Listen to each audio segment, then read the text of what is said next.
Topik keempat modul manajemen lahan kritis adalah kepemilikan lahan dan administrasi lahan dalam upaya manajemen. Siapa yang bertanggung jawab dan memiliki hak? Subtopik pertemuan ini adalah Tragedy of Common, lahan dan common pool resource, konsep property rights atau hak penguasaan atas sumber daya lahan dalam meminimalisir eksternalitas negatif, peran sistem informasi geografis dalam manajemen lahan. Melihat kompleksnya interaksi manusia dengan penggunaan objek atau barang di masyarakat, para ahli telah merumuskan definisi barang menurut kegunaannya. Salah satunya adalah Samuelson tahun 1954 yang mencetuskan teori barang publik, yaitu barang yang bisa dikonsumsi secara kolektif. Ia mengatakan, goods which all enjoy in common in the sense that each individual's consumption of such a good leads to no subtractions for any other individual consumptions of that good. Klasifikasi definisi barang ini terus berlanjut. Salah satunya definisi dengan melihat sifat persaingan atau rivalness dan kemungkinan eksklusivitasnya. Excludability sesuai tabel berikut. Sifat persaingan merujuk apakah manusia harus bersaing untuk mendapatkan barang tersebut, sementara excludability melihat eksklusivitas barang tersebut. Berdasarkan tabel tersebut, terdapat dua tipe barang yang tidak bersifat eksklusif, yaitu sumber daya bersama atau Common Pool Resource atau CPRs, dan barang publik atau Public Good. Kedua barang ini disebut common good yang didefinisikan sebagai barang yang dari segi ilmu ekonomi dianggap kompetitif, non-excludable good, barang kompetitif yang tidak dapat dibuat eksklusif, dan dari segi ilmu politik dianggap sebagai barang yang digunakan untuk keuntungan masyarakatnya. Contoh CPRs adalah batu bara, minyak bumi, sumber daya terbarukan, hasil perikanan, unsur hara, dan biomasa tanah dan udara. Contoh dari public good adalah udara segar, software, ilmu pengetahuan, perdamaian, dan ketertiban. CPRs merujuk pada barang yang bisa dikonsumsi semua orang, tetapi terdapat persaingan atau pembatas untuk mendapatkannya yang biasanya digambarkan sebagai biaya atau cost. Permasalahannya, meski PCRs terbatas, terdapat kecenderungan penggunaan di luar batas atau overuse oleh penggunaannya. Di sisi lain, sifatnya yang tidak eksklusif mengakibatkan adanya kecenderungan free rider.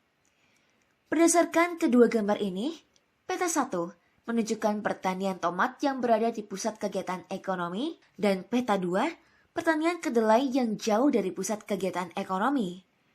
Kedua peta ini menunjukkan keputusan petani untuk mengalokasikan lahannya berdasarkan jenis usaha tani yang mereka lakukan. Misalnya, karakteristik tomat yang mudah membusuk, membutuhkan biaya transportasi yang besar untuk sampai ke tangan konsumen, sehingga menyewa lahan di pusat ekonomi terlihat lebih ekonomis dibandingkan biaya transportasi dan packaging jika dikirim dari luar kota. Sementara karakteristik komoditas kedelai yang lebih tahan lama memungkinkan petani untuk menyewa lahan yang lebih murah di kawasan pinggiran. Nilai sewa tanah bergantung pada nilai penggunaannya. Pada teori klasik, nilai tanah akan meningkat bila semakin dekat dengan pusat kegiatan komersial. Dalam kacamata biaya, perbedaan nilai sewa lahan menentukan besaran keuntungan yang diterima. Strategi ekspansi atau ekstensifikasi dilakukan untuk menjaga tingkat profit yang diinginkan bila nilai biayanya besar. Dalam aktivitas ekonomi, peruntukan lahan sering dipaksakan untuk meningkat nilai keekonomiannya. Hal ini disebabkan oleh daya tampung yang terus menurun dengan peningkatan aktivitas ekonomi itu sendiri. Alih fungsi lahan menjadi tak terhindarkan, sementara stok tanah tidak mengalami perkembangan. Alih fungsi lahan ini sebagai reaksi nasional dari pemilik lahan untuk mendapatkan nilai ekonomi efisien bagi dirinya. Ketidakefisienan ini disebabkan oleh 1. Urban sprawl and leapfrog. 2. Penggunaan lahan yang tidak kompatibel. 3. undervalue pada jasa lingkungan. 4. Pengaruh pajak lahan terhadap konversi lahan. Apabila nilai pajak untuk aktivitas yang menjaga kelestarian sumber daya tidak didiferensiasi dengan aktivitas ekonomi yang ada di atasnya, maka kemungkinan konversi menjadi besar. 5. Ketidakpastian hak kepemilikan. Untuk menjaga efisiensi lahan, dibutuhkan investasi bagi pemiliknya. Ketidakpastian hak kepemilikan menjadikan pemilik merasa tidak memiliki insentif untuk melakukan investasi tersebut. Keenam, kemiskinan. Melihat degradasi lahan diakibatkan oleh masalah property right dan dampaknya bersifat umum, maka lahan bisa dianggap sebagai common pool of resource. Penguatan terhadap kepemilikan lahan sangat penting dalam mengakhiri kemiskinan ekstrim dan mendorong ketahanan masyarakat. Kemudian, melindungi kepemilikan lahan memberikan insentif yang mendorong ketahanan pangan, pertumbuhan ekonomi, dan pertumbuhan yang berkelanjutan. Di seluruh dunia, 32% pertanian diselenggarakan oleh perempuan, sementara laki-laki mencapai 68%. 50% hutan di negara berkembang mengalami ketidakamanan kepemilikan, dan ini sering menjadi pendorong deforestasi. 70% lahan di negara berkembang tidak terregistrasi, menyebabkan penduduk rentan untuk terusir dari tempat tinggalnya. Isu lahan menempati peran penting di Afrika semenjak 1990. Di banyak negara, sistem kepemilikan lahan dan tata kelola lahan masih lemah, sehingga kepemilikan dan klaim terhadap lahan kerap tidak terdokumentasi dan overlapping. Hal ini tidak dapat dipisahkan dari tingginya permintaan lahan yang mengakibatkan kompetisi, konflik, dan peningkatan hambatan akses bagi kelompok rentan. Bukti di beberapa negara menunjukkan bahwa pemahaman, klarifikasi, dan penguatan hak-hak lahan bisa memberikan dampak besar bagi seluruh kelompok masyarakat, terutama perempuan. Di Tanzania, perempuan dengan kepemilikan lahan yang kuat 3 kali lebih mungkin bekerja di sektor non-pertanian dengan pendapatan yang lebih tinggi. Di Nepal, anak-anak yang ibu atau perempuan di rumahnya memiliki hak kepemilikan lahan, 33% cenderung lebih rendah terkena kekurangan berat badan. Di Ethiopia, perempuan yang memiliki sertifikat lahan memiliki kandungan kalori dan indeks berat badan yang lebih baik, dan perempuan dengan alokasi terhadap lahan cenderung memiliki keluarga dengan kerawanan pangan 36% lebih rendah.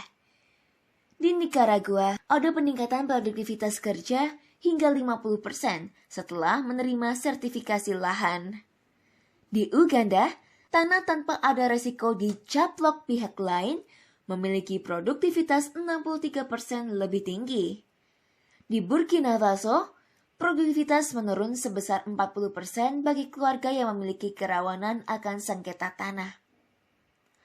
Sistem Informasi Geospasial atau GIS berperan fundamental bagi masyarakat. Dahulu, informasi geospasial hanya digunakan untuk kepentingan navigasi.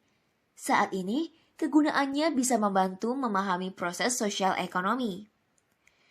GIS memberikan sumber data yang menarik dan variasi eksogenus yang memungkinkan pengembangan variabel instrumental yang inovatif. Secara tradisional, terdapat 2 sumber data spasial. Pertama, survei lapangan, untuk memperoleh informasi mengenai wilayah tertentu. Kedua, sensus, untuk mengetahui distribusinya di berbagai lokasi. Saat ini, terdapat remote sensing atau penginderaan jauh melalui bantuan fotografi udara maupun satelit, baik lokasi maupun radiometrik, untuk memberikan informasi yang lebih besar tentang permukaan bumi.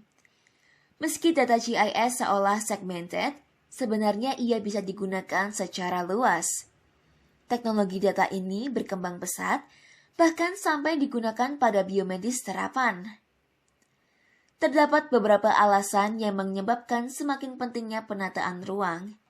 Pertama, kompleksnya aktivitas manusia saat ini membentuk pola dan struktur tertentu secara spasial. Aktivitas ini juga dibatasi oleh land carrying and capacity yang menentukan keberlanjutan interaksi manusia terhadap alam. Dalam hal ini, lahan tersebut.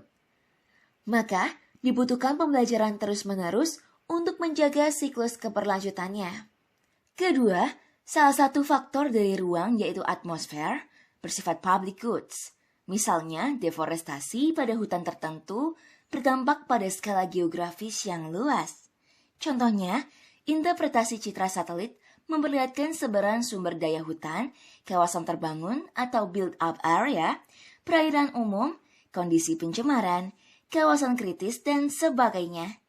Sehingga proses perencanaan alokasi sumber daya menjadi lebih tepat sasaran. Ketiga, sebagai komponen ekosistem, fungsi-fungsi ekologis ruang mempengaruhi kesinambungan dan kontinuitas suatu sistem. Apa yang optimal bagi individu tidak selalu optimal bagi masyarakat. Berdasarkan gambar hutan tutupan di Papua ini, terdapat perbedaan signifikan antara Kementerian Kehutanan dan Kementerian Lingkungan Hidup. Diskrepansi ini menyulitkan institusi pemerintah untuk menyepakati perencanaan tata ruang dan inisiatif penting, seperti moratorium konversi hutan primer dan gambut. Data spasial di Indonesia tersebar di berbagai badan pada berbagai level pemerintahan yang berbeda, termasuk di LSM, institusi penelitian, dan perusahaan. Hal ini menyulitkan pemerintah di berbagai level untuk mengelola perencanaan tata ruang yang akurat dan terinformasi dengan baik, mengalokasikan konsesi, dan memastikan penilaian konservasi hutan dan lahan dengan kandungan karbon yang harus dilindungi. Informasi spasial semakin tersebar setelah diberlakukannya desentralisasi 1999 karena desentralisasi memberikan pemerintahan kabupaten atau kota kewenangan yang lebih dalam proses perencanaan, termasuk kesempatan untuk menghasilkan perencanaan tata ruang sendiri, serta data spasial pendukungnya untuk keperluan konsesi, tutupan lahan, gambut, dan bahkan batas wilayah. Kebanyakan informasi ini tidak diserahkan kepada provinsi atau pemerintahan nasional, sehingga pemerintahan nasional maupun provinsi tidak memiliki rekam jejak yang baik tentang informasi alokasi lahan di level kabupaten atau kota. Kemudian, berbagai level pemerintahan menggunakan metode yang berbeda untuk mengkalkulasi tutupan hutan dan alokasi hutan. Bahkan, pada level nasional, 6 lembaga memproduksi peta tutupan lahan dengan metode yang berbeda-beda. Kebanyakan dari peta ini berdasarkan analisis Landsat, tetapi mereka menggunakan kelas lahan yang berbeda-beda. Situasi ini menimbulkan potensi korupsi terkait pengeluaran izin konsesi dan lainnya, mengingat sebagian oknum pemerintah telah memanipulasi dan mengganti peta untuk mengakomodasi berbagai kepentingan. Seperti pengeluaran izin konversi lahan gambut dan hutan yang menghasilkan buruknya manajemen, klaim overlap lahan, dan merebaknya deforestasi. Hal ini berakibat pada sulitnya menuntut pihak yang bertanggung jawab atas kebakaran lahan di lahan yang overlap tersebut. Demikian pertemuan hari ini. Terima kasih.